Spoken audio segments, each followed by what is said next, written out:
Ce magnifique endroit là, c'est le sud de l'île Big Island à Hawaï. Et en particulier un endroit où il y a en fait un chemin de quelques kilomètres qui nous amène à 7 plages absolument magnifiques. Ça se mérite un peu, il y a quand même 1h15 de marche, pas très pénible, c'est tout plat, c'est plutôt agréable et plutôt beau en fait comme marche. Et tout ça, c'est surtout les premières images que j'ai réussi à faire avec mon drone, parce que les vraies premières images, c'est celles-ci. Enfin, et encore, ça c'est les vraies premières images où il y avait un truc sur la carte SD, donc je sais pas si vous voyez un petit peu la différence de maîtrise. Bref, ce jour-là, pendant que je marchais, j'ai eu envie de filmer pour vous une vidéo, et c'est ce que vous apprêtez à voir. La voici. Hello! Pour moi, cette vidéo a déjà un air de déjà vu, parce qu'en fait, je l'ai déjà filmée lorsqu'on marchait également, et c'était sur l'île de Oahu, et malheureusement, j'avais pas pris mon micro. Du coup, le son était plein de vent et c'était insupportable. Voilà, je refilme cette vidéo. Je suis dans un cadre absolument magnifique. Il y a la mer là-bas et je suis en fait sur Big Island, donc sur la plus grande île de l'archipel de Hawaï, et je suis en direction de la Green Sand Beach, c'est-à-dire une plage de sable vert. C'est de l'olivine, c'est absolument magnifique. J'avais déjà filmé ici il y a 2 ans quand j'étais venue ici. C'est un endroit que j'aime beaucoup, je vous remettrai peut-être la vidéo en description ou ici dans le i. Ici du coup. Aujourd'hui j'ai envie de vous parler d'un sujet qui est l'intuition. L'intuition c'est un sujet que j'ai déjà abordé sur le podcast, je crois pas l'avoir abordé ici. C'est un sujet qui revient assez souvent en développement personnel parce que l'intuition qu'est-ce que c'est? C'est cette espèce de voix qu'on peut avoir qui part de nos tripes généralement et qui nous dit en gros quelle est la bonne décision à prendre dans telle ou telle situation, qu'est-ce qu'on devrait faire, etc. Sans qu'on ait forcément une explication logique. Et j'ai envie de vous parler de ça aujourd'hui parce que la question qui se pose et que moi je me suis posée, c'est comment ça se fait en fait que quand je suis mon intuition, je me plante pas en fait.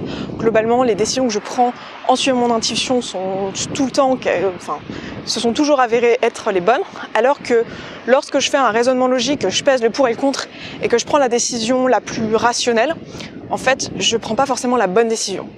Pourquoi c'est comme ça en fait? Je me suis vraiment posé cette question parce qu'il semblerait que sur le papier, ce soit beaucoup plus intéressant de faire un raisonnement logique et que ça fonctionne mieux en fait. Et pourquoi en pratique ça fonctionne pas? Et surtout comment je fais pour expliquer à ma mère, à mon grand-oncle, à ma grand-mère, qui me dit mais pourquoi tu fais ça? Et à qui j'ai envie de répondre bah parce que je le sentais bien quoi. Genre je le sens comme ça. Qu'est-ce que je leur réponds et comment ça se fait en fait que cette intuition se plante pas? Alors la réponse commune qu'on va vous donner dans le milieu du développement spirituel, justement du développement personnel avec des penchants un peu spirituels, c'est qu'on va vous dire qu'en gros c'est votre âme, ou alors c'est votre esprit, ou alors c'est tout votre être en fait qui a cette réponse et qui sait ce qui est bon pour vous. Moi, c'est le genre d'argumentaire qui marche pas des masses sur moi, et du coup, j'ai essayé de réfléchir à ça, et je suis arrivée avec ma propre réflexion, qui je pense n'est pas complètement conne, donc je vous la propose. Aujourd'hui, vous l'avez compris, c'est un random talk. Je l'ai pas dit en début de vidéo, désolée, je suis essoufflée, forcément, je suis en train de marcher, je suis toute dégoulinante. Les random talks, ce sont des vidéos dans lesquelles je vous partage une réflexion personnelle, qui est souvent un peu, au moins, un minimum aboutie. L'histoire que j'ai un truc à vous dire qui soit, j'estime, un peu intéressant, mais souvent, c'est des réflexions en cours qui peuvent encore évoluer dans les années qui suivent, et souvent grâce à vos commentaires d'ailleurs sous les vidéos. Donc voilà. Donc la conclusion à laquelle je suis arrivée, moi, c'est que je me suis dit, en fait, l'intuition, c'est pas du tout un truc pas rationnel. Je sais pas si vous connaissez tous, si vous connaîtrez tous, donc je vais essayer de l'expliquer du mieux possible ce que je veux dire par là, mais je sais pas si vous êtes tous familiers avec la notion de machine learning. Le machine learning, c'est en gros des algorithmes qui tournent et qui apprennent en fait au fur et à mesure qu'ils sont entraînés sur des données. Donc par exemple, vous pouvez entraîner une machine à reconnaître des images et dire quand il voit une photo si c'est un chat, un chien, un bateau, je sais pas si c'est vous par exemple, si c'est votre tête, c'est une tête d'humain, c'est souvent ce qui se passe quand vous avez des codes qui tournent et qui reconnaissent les visages. Voilà, vous pouvez entraîner cette machine, et en fait la façon dont ça marche, c'est simplement que on a On a dit à la machine, bah voilà, cette photo par exemple, c'est une tête d'humain, cette photo par exemple, c'est un bateau, cette photo par exemple, c'est un violon, et on a fait ça sur des centaines de milliers de données comme ça, donc chaque photo correspond à une donnée, et on a fait ça, on l'a entraîné, et ce qui fait qu'au bout d'un moment, le code, alors il tourne avec ce qu'on appelle un réseau de neurones, et au bout d'un moment, le code, plus il a eu de données, plus il est super bon à exécuter la tâche qui est reconnaître ce qu'il y a sur l'image. Mais comment ça marche exactement ? Il n'y a pas de raisonnement logique possible en fait. Il n'y a pas... Enfin si, il y a un raisonnement logique derrière bien sûr, enfin c'est de la science quand même, mais disons que c'est un peu une boîte noire, puisque c'est juste un code qui apprend à l'aide de données. C'est comme ça que marchent la plupart des codes que vous avez en ligne. Vous savez, quand vous rentrez vos données sur Internet, souvent on vous demande de vérifier que vous êtes un humain et on vous dit est-ce que cette image c'est un bateau, une fleur, un violon, etc. En fait, ça sert effectivement à reconnaître si vous êtes un humain, mais ça sert surtout à rajouter des données dans des bases de données qui entraînent des codes qui permettent d'être de plus en plus performants à reconnaître des images. Donc c'est super cool. Par analogie, moi je pense que notre cerveau fonctionne comme ça. Et d'ailleurs, c'est pas moi qui pense ça, c'est que c'est comme ça qu'ont été bâtis les codes de machine learning. C'est-à-dire que c'est pas pour rien qu'on appelle ça un réseau de neurones. C'est qu'en fait, il se base sur le fait que on peut apprendre. Et c'est ce qui se passe chez l'être humain. C'est-à-dire que je pense qu'en fait, notre intuition, c'est un peu comme le résultat que te donne un code de machine learning. Un code de machine learning te dit ça c'est une fleur. Tu lui demandes pourquoi c'est une fleur, il saura pas t'expliquer en fait. C'est une boîte noire qui tourne derrière. Il pourra pas te dire pourquoi c'est une fleur. Il sait juste qu'il s'est assez entraîné sur des données et il sait assez à quoi ressemble une fleur pour te dire ça c'est une fleur et c'est pas un bateau. Et moi je pense que notre intuition c'est exactement la même chose. C'est-à-dire en fait notre intuition c'est pas du tout un truc pas rationnel, c'est plutôt la synthèse un petit peu de toutes les données qu'on a récoltées en tant qu'être humain depuis qu'on est tout petit.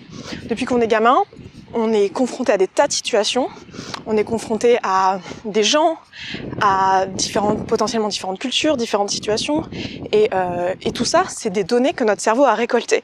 Et du coup, quand notre cerveau nous dit tiens, ce mec-là, je le sens pas, et que nous, on se dit rationnellement, mais attends, pourquoi tu le sens pas ? Pourquoi tu veux pas faire ça avec lui ? Et que la réponse que t'as, c'est que en fait, il y a pas de raison rationnelle. T'as rien à reprocher à cette personne. Tu la connais pas ou quoi. En fait, ce qui se passe, c'est qu'il y a très bonne chance que si ton intuition te dit, en fait, c'est pas une bonne idée d'aller avec cette personne, c'est qu'en fait, ton cerveau a capté des trucs que toi, tu n'es pas capable de déterminer au niveau conscient, en fait. Il a capté des trucs, peut-être des micro-expressions de cette personne, peut-être des choses liées à l'atmosphère, à l'ambiance, qui fait que lui, il sait que c'est peut-être pas une bonne idée, que c'est peut-être dangereux, ou un truc comme ça. Chose que toi, d'un point de vue juste rationnel, tu n'arriverais pas à expliquer. Donc en fait, ma vision à moi, et la conclusion à laquelle j'en suis arrivée, je pense pas que ce soit juste moi, hein, j'imagine que j'ai pas non plus inventé un truc là, enfin j'en sais rien, j'en ai jamais parlé à d'autres personnes qui avaient pensé, mais il y en a peut-être parmi vous qui y ont pensé, mais pour moi en fait, l'intuition c'est pas du tout un truc qui est pas rationnel en fait. C'est juste que c'est au contraire, la raison pour laquelle c'est plus précis que le raisonnement logique, c'est que ton raisonnement logique il peut être basé que sur un ensemble de points que tu peux traiter, alors que ton intuition, elle a toutes les données depuis toute ta vie en fait. Elle est capable de te faire un résumé de tout ce que tu as appris depuis toujours. Donc c'est pour ça qu'elle se gourre pas. Et c'est pour ça qu'elle peut te dire ce qui est bon pour toi et ce qui est pas bon pour toi. C'est-à-dire plus tu grandis, plus tu vieillis, plus tu as d'expérience, plus ton intuition sera bonne. Et plus tu seras sage, entre guillemets, parce que tu auras de plus en plus de données pour entraîner ton cerveau à savoir quelle bonne décision prendre pour toi. Je sais pas si tu vois ce que je veux dire, enfin si vous voyez ce que je veux dire, et si ça fait sens pour vous aussi. La conclusion de tout ça, c'est que je trouve que c'est une bonne idée de suivre son intuition, que l'intuition se plante pas. Pour toutes ces raisons-là, selon moi, alors après, si vous avez envie de croire à une dimension spirituelle, il n'y a pas de mal à ça du tout, et c'est une façon aussi de se l'expliquer, mais je pense que le résultat de tout ça, c'est quand même une expérience qui est acquise au cours de sa vie. Et puis... du coup, après, la question se pose de comment suivre son intuition, comment réussir à pas, justement, squeezer son intuition en la substituant avec des raisonnements logiques, ou alors on essaye à tout prix, le nombre de fois où on se plante en essayant à tout prix de trouver une logique aux décisions qu'on prend.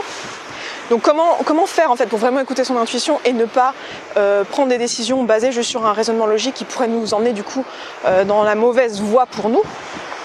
Pour ça, j'ai fait un podcast là-dessus, j'ai fait un podcast sur l'intuition qui s'appelle La Petite Voix, je vous remettrai le lien.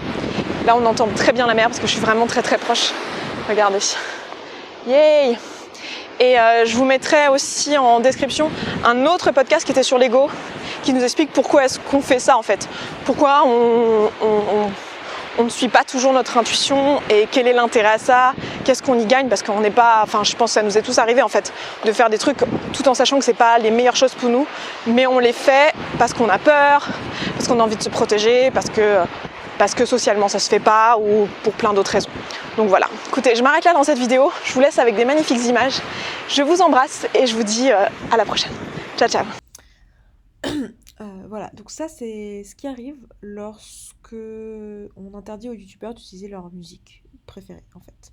On se retrouve avec des moments très gênants, avec des nanas comme ça qui commentent en mode National Geographic leurs photos de vacances ou leurs images de vacances. C'est un style, c'est un style. Ah oui, alors, oui, bon, ah oui, bon, voilà, presque. Hein. Je sais, j'ai fait la maline en début de vidéo en vous expliquant que je maîtrisais le drone, mais j'apprends. Vous voyez, regardez, j'apprends vite. Regardez, là, c'est plus maîtrisé. Tout doucement, comme ça. Oh, waouh. Patience, on fait tout le tour. Waouh. Oh, waouh. On voit tout ce qu'il y avait autour de moi. C'est absolument inintéressant, mais magnifique. C'est ça l'important. Et puis pendant que j'en suis là à vous montrer mes photos enfin mes images, plus que mes photos de vacances, j'ai envie de vous montrer ça. C'était sur l'île de Oahu, la première fois que j'ai filmé cette vidéo. En fait, on est tombé sur des otaries. On s'y attendait absolument pas. Et il y avait les personnes qui étaient là pour protéger l'espèce, qui nous ont expliqué leur métier, et c'était juste passionnant. Donc c'était trop cool. Et puis on va se laisser sur un petit timelapse de coucher de soleil, pas parce que sinon c'est pas vraiment une vidéo YouTube dans un beau paysage, dans un bel endroit du monde s'il n'y a pas de timelapse de coucher de soleil. Donc on va pas non plus casser tous les codes et voilà. Voilà, c'est très youtubesque. Et puis sinon, vous pouvez aller écouter mon podcast sur l'intuition. C'est ma foi un très bon podcast. Voilà, j'essaye de faire ça effectivement. J'essaie de faire des podcasts avec des trucs intéressants dedans. Donc si vous êtes intéressé par ce sujet, allez écouter ça, la petite voix. Et puis moi je m'arrête là et je vous dis à la prochaine. Ciao ciao.